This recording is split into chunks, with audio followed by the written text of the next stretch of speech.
Guys, it's Sarah, and today we are going to talk about all the books that I read in December. And December was okay. I read 7 books total, which is good. It's a good number for me. But I felt like it took me a long time to get through everything I was reading. And it did. We weren't even all that busy, I guess, for December. Like, we didn't travel or do anything like that. We were home, which was nice. But, I was doing other things. I was spending more time with my family and doing all that stuff. So that's good. And we had a great time. So no regrets on that for sure. But it did, to me, feel like it just took me a long time to read whatever it was that I was reading. All right, so I did start the month with a readathon. However, I didn't do all that great. I only read 2 books for that readathon, and that was the 'Tis the Season-a-thon. So I didn't read a ton for that one, but I did read 2 books. So the first one, I knocked out a really short story by Karen Slaughter, and this is Last Breath. And this is a book that follows the same character that is in The Good Daughter, and it's just some things about her and a case that she took on as a lawyer. So it was really good. I really enjoyed it. Karen Slaughter. It's her. I did give it 4 stars just because it was good, but I didn't really feel like it was mind-blowing or necessary or whatever, but I did enjoy just reading Karen Slaughter's work again. And then also for the readathon, I picked up No Exit by Taylor Adams. This book, this was so good. This might have been my favorite of the month for sure, I think. This one is a mystery thriller. Well, it's a thriller, and it follows a girl who is traveling on the road. She's trying to get to her mom because there's a medical emergency, but she gets stuck in this really bad snowstorm, and her car literally will not go anymore. So she has to pull over at this rest stop, and this rest stop has other people who are taking shelter there as well because the roads are not drivable. And she is walking up to the rest area, and there's a van also in the parking lot, and she happens to look in one of the windows and sees a young child in a cage, like a dog crate in the van, being held prisoner. And so she's trying to figure out, how do I save this child?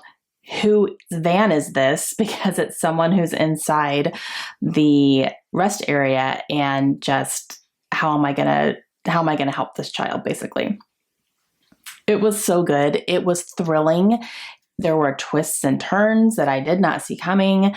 I loved every second of it. It kept me on the edge of my seat. I read through it really, really quickly, and I was just blown away by how good this was. It really, really was. Also very gruesome and gory, so fair warning on that. If this is something you're thinking about picking up, there is some pretty graphic, violent scenes in here, but oh my gosh, it was so good. And I definitely want to read more from this author for sure, and I gave this one 5 stars. And then I finished up my 5-star predictions with Next Year in Havana. This is by Chanel Cleaton, and this is one that Lisa sent me for Advent last year, and it was the last one that I knew I was going to be able to get to on my 5-star predictions. And I really did enjoy this one. I listened to it on audio, actually, and the audiobook was pretty good, but this one I ended up giving 4 stars. It wasn't quite a 5-star for me, but it was really good, and it follows a woman who is traveling to Havana from Miami, and she is going to put her grandmother to rest. Finally, her grandmother has passed away. So she's taking her ashes to Cuba to, just lay her to rest the way that she wanted to. She finds herself in some really dangerous situations with the government there, and there is not a lot of freedom going on in Cuba. And so you witness her kind of dealing with that. You also follow in the past with her grandmother and what her grandmother was going through as well in Cuba. So it's a dual timeline type thing. But I did really enjoy it, and I would absolutely read more from this author. But yeah, it was really good. And the rest of the books for the year I read on my Kindle. So I really picked up my Kindle and started reading on it, which is awesome. And I started out with, actually a few of these are NetGalley books. So that's good. I started off with The Family Upstairs by Lisa Jewell. This is a book that I actually read with Lindsay from Lindsay's Little Library. We decided we were going to buddy read this one together because she had gotten her copy from Book of the Month. And this one was really good. This was my first Lisa Jewell. I had not read anything by her yet, and I got an early copy from NetGalley, so I wanted to finally go ahead and give it a read, and I really, really enjoyed it. It definitely kept me on the edge of my seat.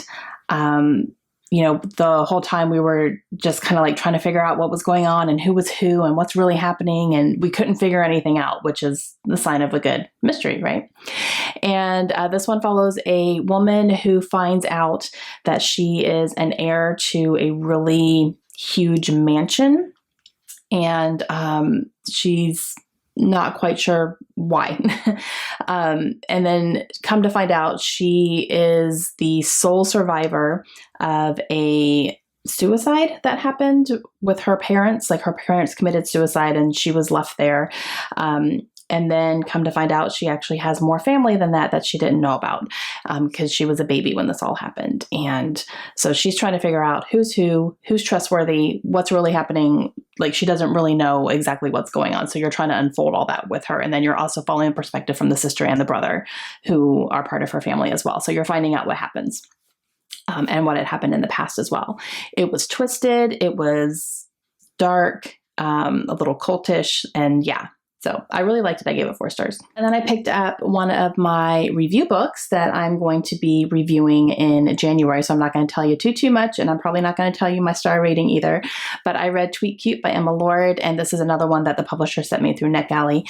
And we had a personal contact, and I agreed to read it, so I did. And I really enjoyed this one. It was actually a surprise at how much I enjoyed it. It took me a long time to read, though, because I started it in November and then put it down for a little bit and read some other things, and then I picked it back up and went back to it.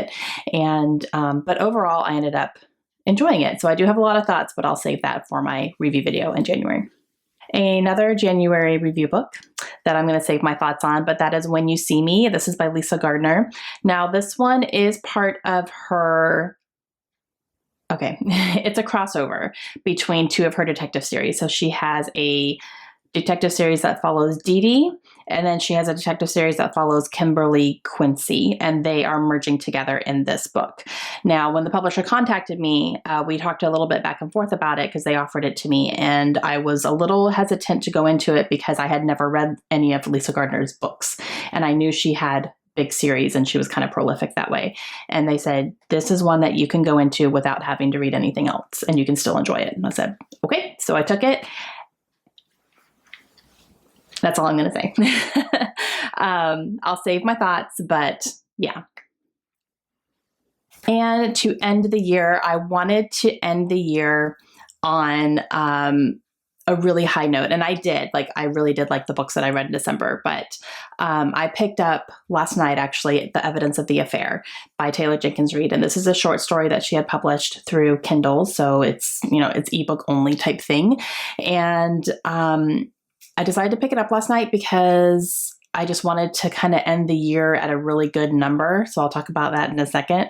And I thought if I could just get one more and I can just round it out really nicely and knock something out real quick. But every other book that I'm in the middle of right now, there's no way I was going to have time, to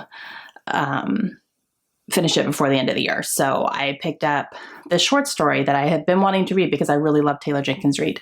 And I really love this one too, guys. It was a 5-star. And I know it was very short. It only took me about an hour to read, but she made me feel things for these characters in such a short amount of time.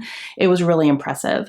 And this is a book that follows a couple, well, 2 couples really. It's all told in letters, so I can go ahead and say that. It's all letter format. And it's correspondence between a man and a woman who find out that their husband and wife are having an affair together. And so they find out and they start corresponding through letters and talking about how they're dealing with it, what their plans are. They're sharing the letters that they are finding from the other significant other. And so you're seeing all of that unfold. Now you're not seeing, what's happening present time. You're only seeing what are written in the letters. So you're kind of following that timeline. But it's set in the 1970s in Los Angeles. And I really liked it a lot. I mean, obviously I gave it 5 stars, but I really felt for the characters, and just to have those feelings in such a short amount of time, only told through letters, I think is really impressive for the author to be able to make me feel those types of things. So, yeah, I really, really liked it a lot. And with that, 2019 is done, and I wanted to sneak in one more little thing because that ends me on my total count for the year of 125 books. So that's pretty awesome. That is definitely the highest amount of books I think I've ever read in a year ever.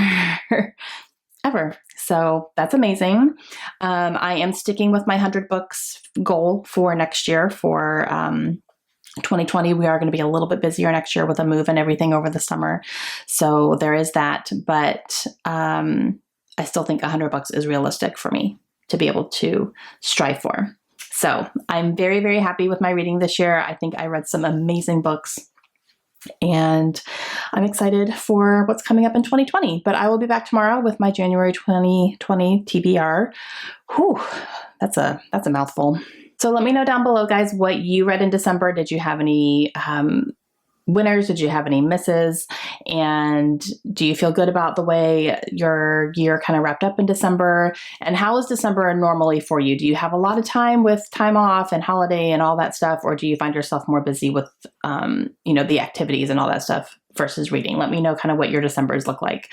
Mine are up and down. It depends on if we're traveling or not and, all that good stuff. But this one was pretty good. So, all right. I will see you guys again soon. Hope you have a great day. Bye.